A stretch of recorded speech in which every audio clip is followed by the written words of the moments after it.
Hello दोस्तों, स्वागत है आपका अपने यूट्यूब चैनल दीक्षित की दुनिया में। आज मैं आपको एक अलौकिक कथा सुनाने जा रही हूँ, जिसमें भगवान श्री कृष्ण जी कहते हैं कि माता पिता को बेटी के घर का खाना क्यों नहीं खाना चाहिए।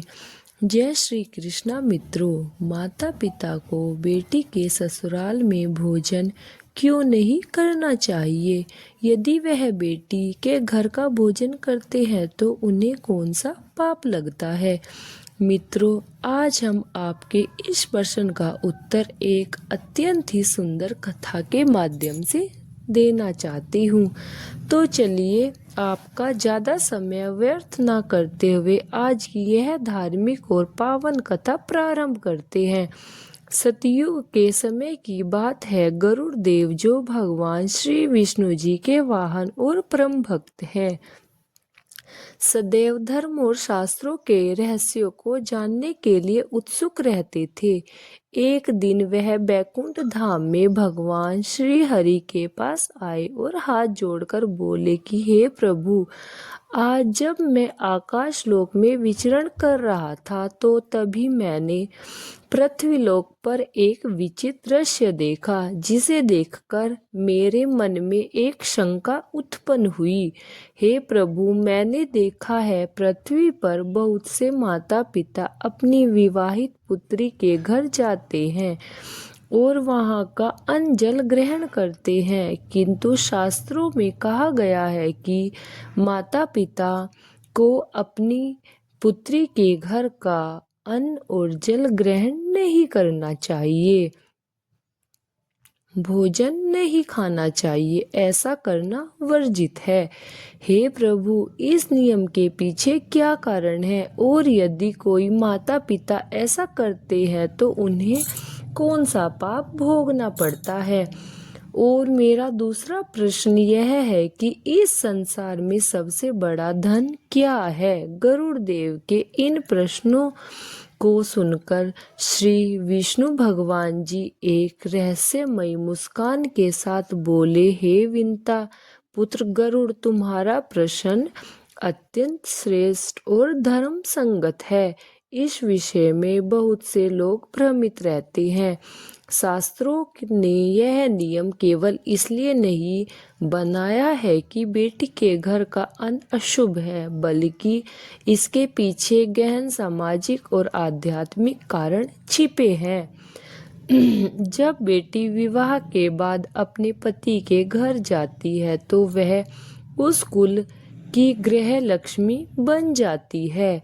वह अपने पति के कुल को, धर्म को, मर्यादा की पोषण होती है।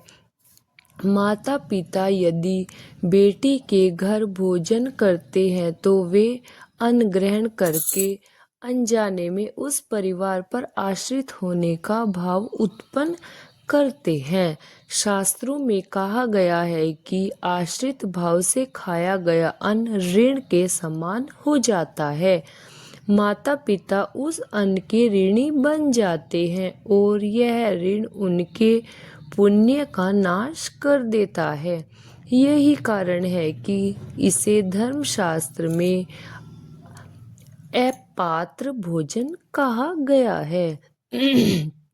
हे गरुड़, यदि कोई माता पिता आवश्यकता या विश्वास के बिना बेटी के घर बार बार भोजन करते हैं तो उन्हें पितृ में कष्ट भोगना पड़ता है, उनके पुण्य क्षीण हो जाते हैं। इसलिए शास्त्र कहता है कि पुत्र द्वारा दिया गया अन्न माता पिता के लिए पुण्यदायी होता है, परंतु कन्या द्वारा दिया गया अन्न पाप फल को देने वाला होता है। हे विंता नंदन, मैं तुम्हारे इन सभी प्रश्नों का उत्तर एक कथा के माध्यम से देने जा रहा हूँ। सुनो, जिसके सुनने के बाद आपको अपने प्रश्नों का उत्तर मिल जाएगा। मित्रों, कथा प्रारंभ करते हुए भगवान श्री विष्णु जी बोले, हे गरुड़ देव, प्राचीन काल की बात है।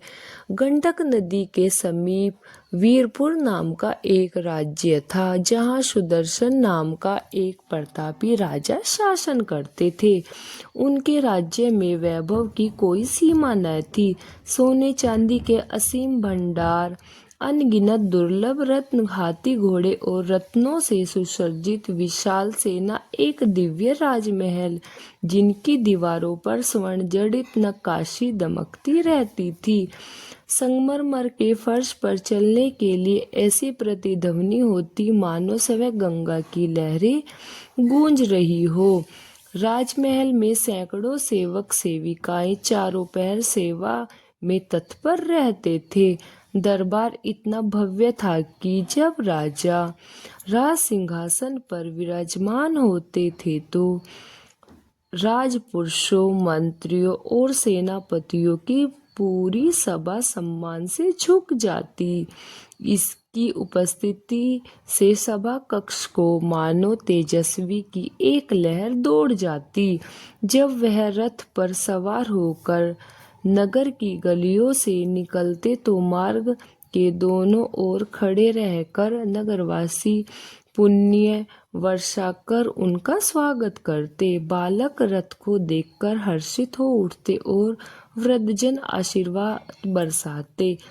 हर रोज राजा सुदर्शन की जय जयकार गूंजती, परंतु वे विंता नंदन उस राज की चौका धोख के पीछे एक गहरा अंधकार छिपाता। जैसे ही रात का समय प्रारंभ होता, सुदर्शन का मन बेचैन हो उठता। वह अकेला अपने विशाल कक्ष की खिड़की के पास खड़ा होकर आकाश की ओर देखता, मानो तारों से कोई अनकही बात कहना चाहता हो। वह प्रश्न से समय, इतना वैभव, इतना यश, इतनी शक्ति और सम्मान, फिर भी मेरे मन को शांति क्यों नहीं मिलती?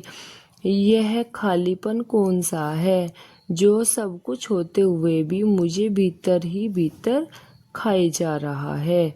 मित्रों, यह सब सोचकर राजा सुदर्शन की बेचैनी दिन पर दिन बढ़ती जा रही थी। एक दिन राजा सुदर्शन ने दरबार के बीच अपने मंत्रियों और सभासदों से प्रश्न पूछते हुए कहा, मुझे बताओ, सबसे बड़ा धन क्या है? सोना, चांदी, राज, सत्ता, पुत्र पुत्री या प्रजा का प्रेम? यह प्रश्न सुनकर सभा में क्षण भर के लिए मौन सा छा गया था।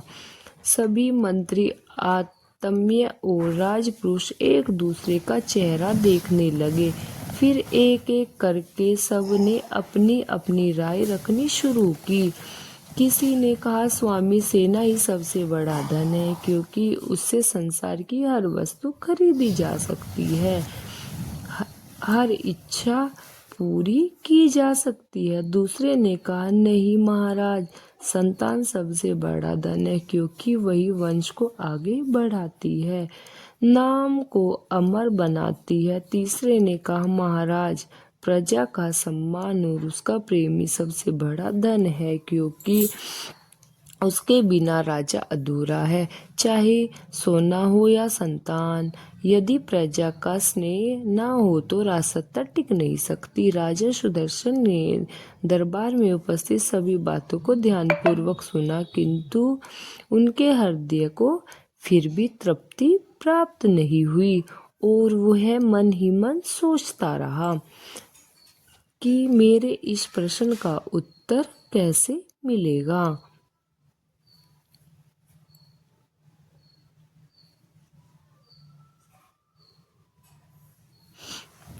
वह चुपचाप दरबार से उठे और अपने कक्ष की ओर चले गए। उसी रात राजा ने एक विचित्र सपन देखा। सपन में उसे एक वृद्ध साधु दिखाई दिए। उनके केश हिम के समान श्वेत थे, नेत्रों में असीम करुणा और मुखमंडल पर अद्भुत तेज झलक रहा था। वे किसी द्रव्य प्रभा से आभासित प्रतीत होते थे। साधु ने गंभीर स्वर में कहा, हे राजन, तू सोने चांदी, रत्न और वैभव के सागर में डूबा हुआ है। परंतु सच्चे धन से अभी भी वंचित है। वह धन ना तो तेरे खजाने में है, ना दरबार की चौका धोक में है, ना तेरे पुत्र पुत्रियों के स्नेह में है। वह धन तुझे केवल धर्म और सत्कर्म के मार्ग पर चलकर प्राप्त होता है। वही धन अमर है, वही जीवन का सार्थक करता है। स्वप्न में साधु की वाणी सुनते ही सुदर्शन का हृदय कांप उठा और उसकी आंखें खुल गई। स्वप्न विलाप हो गया, परंतु उन वचनों की गूंज उसके मन में प्रतिध्वनि होती रही। भोर होते है व्याकुल मन और अपने राजपुरोहित को बुलवाता है और स्वप्न में देखी हुई बातें बताते हुए बोला, महाराज, मैंने एक अद्भुत स्वप्न देखा। मैंने देखा स्वप्न में एक तेजस्वी व्रत साधु ने मुझसे कहा है कि सबसे बड़ा धन नष्ट नहीं होता और वह धर्म केवल सत्कर्म से ही प्राप्त होता है, किंतु मैं समझ नहीं पा रहा हूँ कि वह धन वास्तव में क्या है। कृपया बतलाइए, वह कौन सा धन है जो कभी नष्ट नहीं होता। राजा सुदर्शन की बात सुनकर राजपुरोहित भाव शांत से मुस्कुराए। उनके नेत्रों में गहन ज्ञान की झलक थी।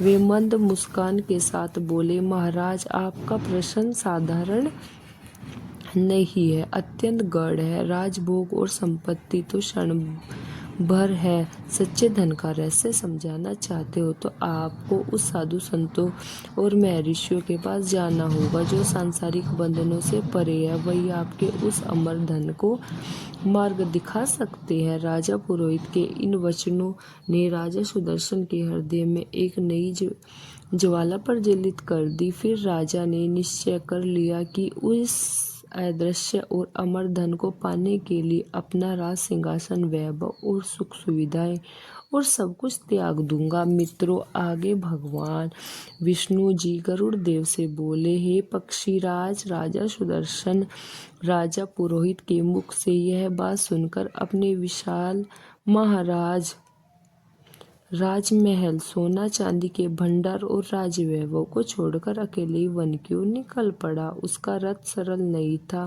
कभी वह कांटों से भरे पथ पर चलता तो कभी घने और अंधकार में जंगलों से होकर गुजरता था, लेकिन उसके हृदय में एक ही ज्वाला प्रज्वलित थी, यह जानने की कि वह कौन सा धन है जो कभी नष्ट नहीं होता। कई दिनों की कठिन यात्रा के बाद थका हुआ राजा सुदर्शन अनंत एक शांत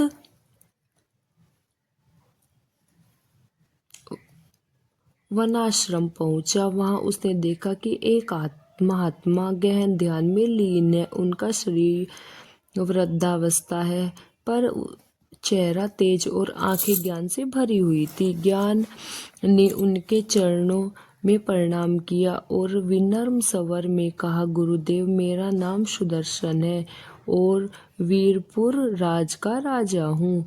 मैं अपने जानने आया हूँ कि आज तक मुझे किसी ने नहीं बताया कि मेरे पास धन दौलत परिवार यश वैभव सब कुछ है, फिर भी मेरे भीतर खालीपन है। कृपया कर बतलाइए कि वह कौन सा धन है जो कभी नष्ट नहीं होता। महात्मा ने धीरे से अपने नेत्र खोले और शांत स्वर में बोले, हे राजन, तुम्हारे पास जो कुछ है वह समय का दिया हुआ है और समय जब चाहे छीन सकता है। सोना चांदी चोर ले जा सकते हैं, राजपाट विद्रोह से छीना जा सकता है, संतानों की मृत्यु से दूर हो सकती है, यश बदनामी से मिट सकता है, किंतु एक धन ऐसा है जिसका ना छीना जा सकता, ना मृत्यु, ना तुम्हारे साथ जाएगा। महात्मा के मुख से यह शब्द सुनकर राजा विस्मित होकर बोले, हे गुरुदेव, वह धन क्या है? महात्मा ने उत्तर दिया, राजन, उस धन को शब्दों में तुरंत नहीं बताया जा सकता, यह समझाना पड़ता है अनुभव से। यदि तुम जानना चाहते हो कि तुम्हें एक कथा सुननी होगी, उस कथा में वह रहस्य छिपा है जिससे सुनकर तुम्हें मार्गदर्शन मिलेगा। राजा सुदर्शन के हाथ जोड़कर कहा कि हे गुरुदेव, कृपया कर वह कथा मुझे सुनलाइए, मेरे जीवन का उद्देश्य ही यही है। महात्मा तब बोले कि हे राजन, तुम आसन पर बैठ जाओ, मेरे जीवन का उद्देश्य ही यही है। महात्मा ने मुस्कुराया और कहा, सुनो राजन, यह कथा है एक ऐसे साहूकार की जिसे धन के लिए सब कुछ त्याग दिया, परंतु अंत में समझ पाया कि सबसे बड़ा धन कुछ और नहीं है। महात्मा बोले, राजन, एक नगर में सुंदरम नाम का एक व्यक्ति व्यापारी रहता था। उसके पास अपार संपत्ति, सोना चांदी के भंडार, असंख्य नौकर चाकर और व्यापार के इतने स्रोत थे कि दिन रात धन उसके घर में बरसता रहता था। नगरवासी उसे सम्मान से देखते और उसकी प्रशंसा करते हुए, परंतु धन के अहंकार में उसके भीतर कठोरता भी भर दी। सुंदर अपने धन के बेल पर गरीबों को दबाता, मजदूरों से अधिक काम करवाता और कभी किसी की मदद नहीं करता। उसे लगता था कि धन ही सब कुछ है और धन ही उसे अमर बना सकता है। समय बीतता गया। एक दिन उसके नगर में महामारी फैल गई। लोग मरने लगे, नगर वीरान होने लगा। इस बीमारी की चपेट में धीरे धीरे उसका परिवार भी आ गया। उसकी आंखों के सामने उसके 2 बेटे और पत्नी चल बसे। सुंदरम लाखों स्वर्ण मुद्राएं खर्च करके वैद्य बुलाता, दवाई मंगवाता, परंतु मृत्यु ने एक ना सुनी। हे राजन, इस घटना के बाद पहली बार उस व्यापारी को एहसास हुआ कि उसका धन कितना असहाय है। उसने सोचा, जो धन के सामने खड़ा होकर मेरी रक्षा नहीं कर पा सका, वह क्या सचमुच धन है? दुख और पछतावे में डूबकर वह नगर से बाहर निकल गया। रास्ते में उसे एक साधु मिला। साहूकार रोते हुए उसके चरणों में गिर पड़ा और रोते हुए बोला कि महाराज, मेरे पास इतना धन था कि मैं खुद को दुनिया का सबसे बड़ा धनवान मानता था, पर आज मैं अकेला हूँ, सब छिन गया है। बताइए कौन सा धन है जो मृत्यु भी नहीं छीन सकती? साधु ने शांत स्वर में उस साहूकार को उत्तर दिया और बोले, साहूकार, जो धन तूने कमाया वह तेरा नहीं है, यह केवल समय के लिए था। असली धन तो पुण्य, धर्म और भक्ति है। जब तुम दीन दुखियों की सेवा करोगे, सत्य और करुणा का पालन करोगे, तभी तुम्हारा धन अमर होगा और तुम्हें मोक्ष की प्राप्ति होगी। तब साधु महात्मा की बातें सुनकर साहूकार का हृदय परिवर्तित हो गया। फिर उसने अपना शेष जीवन गरीबों की सेवा में लगा दिया। अनाथ बच्चों के लिए आश्रम बनवाए, भूखों को भोजन कराया और जब अंत समय आया तो उसके चेहरे पर संतोष की मुस्कान थी, क्योंकि अब वह जान चुका था कि अमर धन केवल पुण्य है। मित्रों, महात्मा जी ने कथा समाप्त कर राजा सुदर्शन से कहा कि हे राजन, उस साहूकार ने सब कुछ खोकर सत्य पाया, परंतु यह सत्य मुझे साधु संतों के वचनों से मिला है। अगर तुम इसे समझ लो तो तुम्हारा जीवन अर्थ इतना ऊंचा हो सकता है। साधु महात्मा की बातें सुनने के बाद राजा सुदर्शन कुछ देर मौन बैठ गया। उसके चेहरे पर विचार का भाव स्पष्ट था। फिर उसने हाथ जोड़कर कहा, हे गुरुदेव, आपकी कथा ने मेरे हृदय को झंझोड़ कर रख दिया है, परंतु सचमुच धन, वैभव और परिवार सब नश्वर है, केवल पुण्य ही सबसे बड़ा धन है। तो फिर राजा, धर्म, प्रजापत और भक्ति का स्थान कहाँ है? क्या केवल दान और सेवा ही धर्म का मार्ग है? राजा सुदर्शन के इन प्रश्नों का महत्व से शांत स्वर में उत्तर दिया, हे राजन, तुम्हारा यह प्रश्न उचित है, परंतु केवल दान करने से नहीं मिलता। दान तो एक अंग है, पर असली पुण्य तो तब होता है जब तुम्हें अपने कर्तव्य को धर्म के अनुसार निभाते हो। राजन, एक राजा ने के लिए प्रजा की रक्षा करना, अन्याय का नाश करना, सत्य का पालन और धर्म को बढ़ाना ही सबसे बड़ा पुण्य है। जैसे एक साधु तपस्या से पुण्य कमाता है, वैसे ही राजा न्याय और धर्म पालन से पुण्य अर्जित करता है। हर व्यक्ति धर्म अलग अलग है, परंतु धर्म, निष्ठा और करुणा ही उसका शाश्वत धन बनाती है। राजा ने दोबारा पूछा कि हे गुरुदेव, यदि पुण्य ही अमर धन है तो क्या इसका फल मृत्यु के बाद भी आत्मा को मिलता है?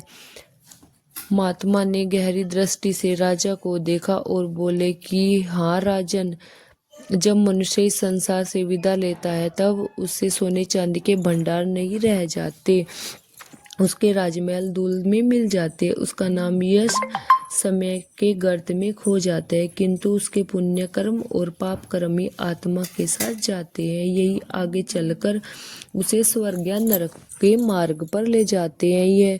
यही अगले जन्म का आधार बनाते हैं। यही वह खजाना है जो कभी नष्ट नहीं होता। राजा सुदर्शन ने गहरी सांस ली और कहा, गुरुदेव, अब मुझे समझ में आ रहा है कि अमरधन अलग अलग व्यक्ति के लिए अलग अलग कर्तव्यों से बना होता है। व्यापारी के लिए दान और सेवा, आर्ष के लिए तप और करुणा और राजा के लिए धर्म पालन। किंतु क्या इस मार्ग पर चलने के लिए केवल धर्म ही आवश्यक होता है?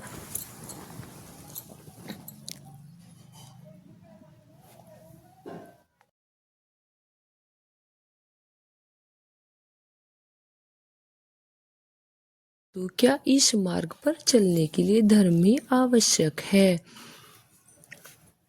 या भक्ति ही उतनी भी जरूरी होती है? महात्मा मुस्कुराए और बोले, हे राजन, आपने बहुत गूढ़ प्रश्न किया है। कर्म और भक्ति दोनों मिलकर ही अमर धन का निर्माण करते हैं। इसे समझाने के लिए अब मैं तुम्हें एक भक्त की कथा सुनाऊंगा, जिससे साधारण जीवन जीते हुए भक्ति से इतना धन अर्जित किया कि देवता भी उसका सम्मान करते हैं। महात्मा बोले, राजन, तुमने उचित प्रश्न किया है कि क्या भक्ति भी अमर धन मार्ग है।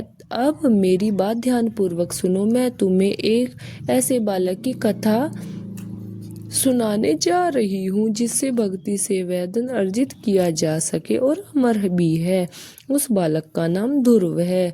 हे राजा, एक समय की बात है। उज्जवल राज्य का राजकुमार ध्रुव अपनी बाल सुधल मासूमियत में सभी सोच नहीं सकता था कि उसके अपने ही घर में उसके साथ भेदभाव होगा। उसका हृदय राजमहल की चौका धोख में नहीं बल्कि माँ के स्नेह में बरसता था। किंतु नियति ने जैसा ही उसकी बाल्यावस्था को कोमल भावनाओं को परखने की ठान ली, राजमहल में एक दिन ऐसा आया जब ध्रुव ने खेल खेल में अपनी माता पिता महाराज उत्पाद की गोद में बैठने की इच्छा की, परंतु उसकी सौतेली रानी ने उसके तिरस्कार भरे शब्दों से रोक दिया। उस क्षण उसकी नन्ही आंखों से आंसू झलक आए। वह राजकुमार होकर भी अपने ही महल में अपमानित होता। रोते रोते जब वह अपनी पत्नी सुनीता के पास पहुंचा तो अपने बेटे ध्रुव को इस प्रकार से रोता देख वह व्यक्ति व्यवस्थित हो उठी। उन्होंने बेटे के आंसू को पोंछते हुए कहा, बेटा, संसार का सुख चंचल है, राज सिंहासन भी टिकाऊ नहीं है। यदि मुझे सच्चा सहारा चाहिए तो तुम भगवान की शरण में जाओ। वह तुम्हारे ऐसा खजाना देंगे जिससे कोई छीन नहीं सकेगा, जो ना समय में समेटा जाएगा ना मृत्यु से। माता के इन शब्दों ने बालक ध्रुव के हृदय में झंझोड़ कर रख दिया। उसी क्षण बालक ध्रुव ने निश्चय कर लिया कि वह राजमहल के सुख सुविधाओं को त्याग कर ईश्वर की खोज में जाएगा। एक रात चुपचाप वह महल छोड़कर घने अंधकारमय वन में निकल पड़ा। वन का वातावरण भयभीत था। कहीं सिंह पशुओं की गर्जना, कहीं ठंडी हवाओं की सनसनाहट और कहीं कांटों से भरी झाड़ियां, परंतु उस नन्हे बालक का साहस अद्भुत था। उसने वन के मध्यम एक स्थित स्थान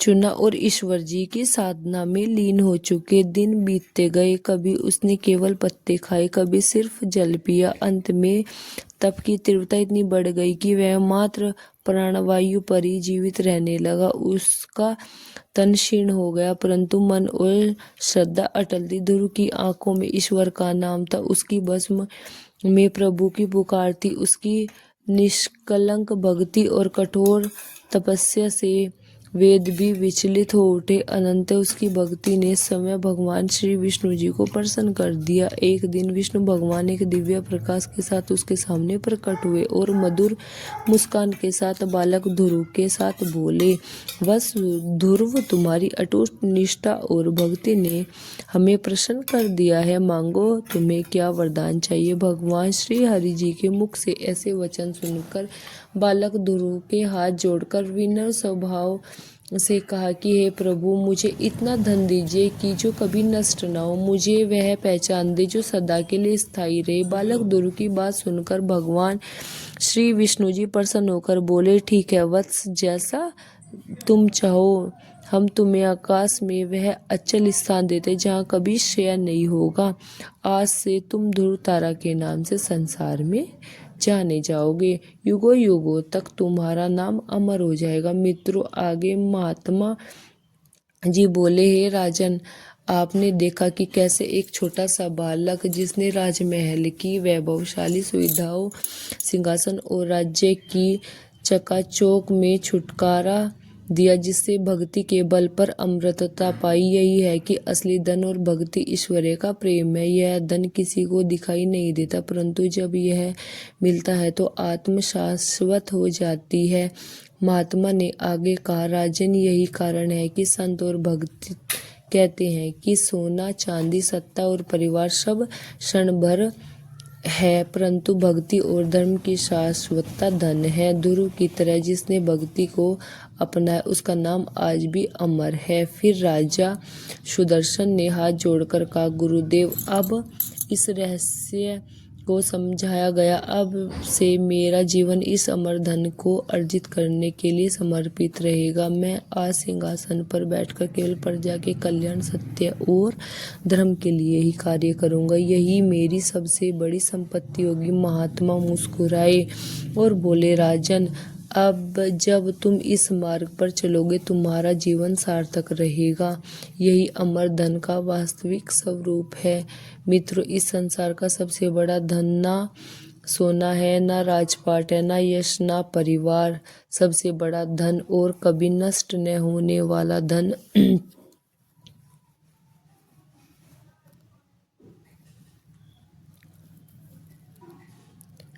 धर्म, भक्ति और पुण्य से अर्जित अमर संपत्ति, जिसकी खोज हर आत्मा को करनी चाहिए। यही संसार का सबसे बड़ा और कभी नष्ट न होने वाला धन होता है। यही धन मृत्यु के बाद आत्मा के साथ रहता है और यही सच्ची पूंजी है। मित्रों, आगे भगवान विष्णु गरुड़देव जी से कहते हैं कि पक्षीराज, अब मैं आपको आपके दूसरे प्रश्न का उत्तर देने जा रहा हूँ कि माता